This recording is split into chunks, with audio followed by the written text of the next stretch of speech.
Wisdom session. Why rumination lingers even when you see the whole picture. Today, we're talking about something many aware, emotionally intelligent people experience after relational harm, especially when the harm involves distortion, silencing, or authority. You may start to recognize yourself here because you understand what happened. You see the patterns clearly, and perhaps you're no longer confused. And yet, your mind keeps circling. Thoughts repeat, moments replay.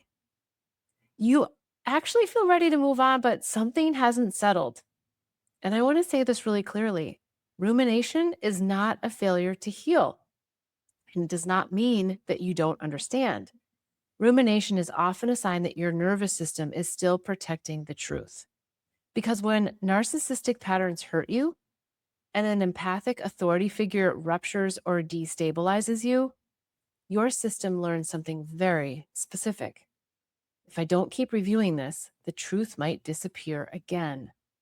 This is not indecision. This is a protective loop, especially when you are unseen, possibly misrepresented, even triangulated, or subtly blamed while you were being harmed. Your nervous system learns that reality itself was unstable, that your experience could be rewritten or minimized. So even when your conscious mind understands, your body keeps the file open, not to stay attached, but to secure reality. This is especially true when the person held authority or credibility. The harm was psychological rather than visible, and your character was quietly distorted. Your mind is not trying to keep you stuck. It's trying to keep the truth intact. Now, here is the second layer. Being silenced creates unfinished meaning, not unfinished emotion.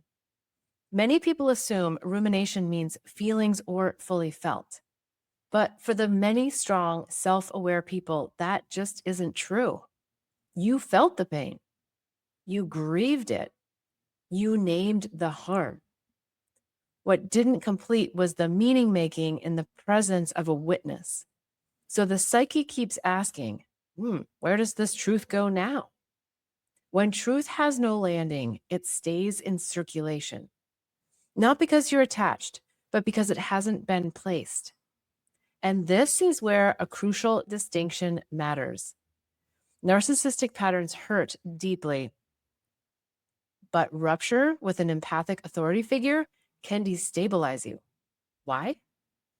Because you expect distortion from narcissistic patterns, but you expect holding from empathy. When empathy collapses into enabling or bypassing, the injury becomes disorienting. It fractures trust and discernment itself. So if you're still ruminating, know this: you are not behind and you're not failing to heal. Your system is finishing something that mattered. And in the next session, we'll talk about how truth telling actually completes this process and the deeper teaching this experience carries. Take a breath. Nothing is wrong with you. If any part of this series brought clarity or inspiration, please like it and share it with someone who needs this message. Your engagement amplifies the light and helps this work reach the people who are ready for it. Subscribe to my channel to stay connected and follow the 3-part series on the empath narcissist entanglement. Let's heal our hearts, embody our sovereignty, and rise to the next level of humanity together.